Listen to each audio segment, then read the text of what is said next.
নমস্কাৰ চাৰ্ভেদাৰসকল, জানুৱাৰী 2025 চনৰ পৰা আপোনালোকৰ আকৌ 3-4% দৰমহা বৃদ্ধি সন্দৰ্ভত এক শেহতীয়া খবৰ প্ৰকাশ কৰিছে। ভাই চাৰ্ভেদাৰসকল, আপোনালোকে ঠিকই শুনিছে আৰু যাৰ ফলত এয়া চাব ঔদ্যোগিক শ্ৰমিক উপভোক্তা মূল্য সূচকাংকৰ ফালৰ পৰা যোৱা অক্টোবৰ মাহৰ সূচকাংক প্ৰকাশ পাইছে। এয়া চাব যোৱা 5 তাৰিখ বৰমাহ 2024 শেহতীয়া খবৰ আৰু এই অক্টোবৰ মাহৰ সূচকাংকৰ ভিত্তিত আপোনালোকৰ এইবাৰ 1.2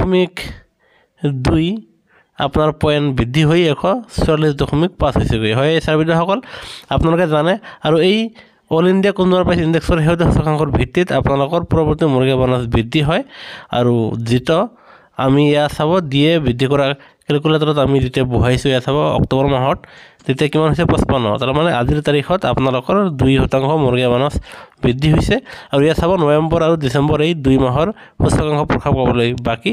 আৰু এনেদৰে যদি এই 2 মাহৰ সূচকাংক একে থাকে, কোনো পৰিৱৰ্তন নহয়, তেনেস্থলত আপোনালোকৰ কিমান হয় এয়া চাব 56। তাৰমানে পোনে আপোনালোকৰ মুৰ্গী বনাছ জানুৱাৰীৰ পৰা আকৌ 3% বৃদ্ধি পাইছে আৰু যাৰ ফলত কেন্দ্ৰীয় কেবিনেটে অনুমোদন দিয়াৰ পিছত চৰকাৰে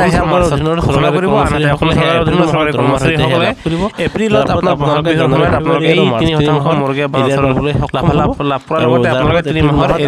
লাভ কৰিব, সেয়েহে 56% দিয়া পাবলৈ সক্ষম হ'ব আৰু এয়া আমি আপোনালোকক জনালোঁ। সেয়েহে কৰ্মচাৰীৰ প্ৰতি শেহতীয়া খবৰ বাবে আমাৰ চেনেলটো নিশ্চয় লাইক আৰু ছাবস্ক্ৰাইব কৰিবলৈ নাপাহৰিব।